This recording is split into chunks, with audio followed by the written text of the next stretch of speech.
Через несколько дней начнутся наставленные игры кочевников. Игры кочевников, в общем, по 10 национальным видам спорта. Виды спорта, если перечислить, так, чалыш, кунан чалыш, жорго салыш, ереңиш, көкбөрі, қырғыз күреш, алыш күреш, ордо, тоғыз қорғол, салбурун. На сегодняшний день областные сборные команды делегации все сформированы.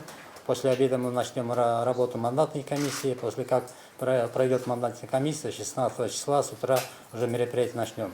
16 с утра уже көкбөрі. У нас уже мероприятие идет. Көкбөрі самый длительный. Соревнования 6 дней подряд будет. 9 команд будет участвовать. Кроме этого, основное мероприятие будет проходить и ипподроме. То есть конно-спортивные виды спорта от чалыш, кунан чалыш, жорго салыш, салбурун, ереңиш, көкбөрі и ордо. Основное мероприятие ипподроме будет. А именно виды борьбы будет в Газпроме, то есть қырғыз күреш, алыш. В самом Талайсе будет проходить тоғыз қорғол. Все мероприятия, в общем, в Таласе будет проходить. Мы раньше планировали тоғыз қорғол провести там за Таласом. Там есть интернат. В интернате хотели провести, но на следующий день уже дали команду, что будем проводить в городе Талас. Вот такие изменения. А так у нас уже основная делегация состоит из 621 человек. Это областные делегации, город Бишкек, город Ош. Итого будет участвовать всего 705 человек.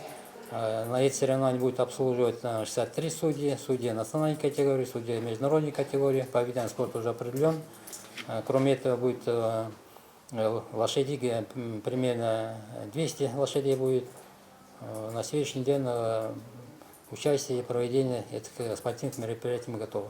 Каждая область будет готовить свои программы, театрализованные программы. Они будут организовать свои городища. И в программе, конечно, будут отражены специфика этой области, уникальность каждой области. Например, Нарызская область будет принимать участие в этом конкурсе с программой Ташрабат. Ошская область, город Ош, например, Сулайман-Ту. А также Ошская область, Великий Шелковый путь. Иссыкульская область, Иссыкуль-Баяны. Чуйская область, программа Бурана. Таласская область, Манас-Баяны. Вот таким образом все области будут там представлять свои программы, в которой будут отражены уникальность этого региона.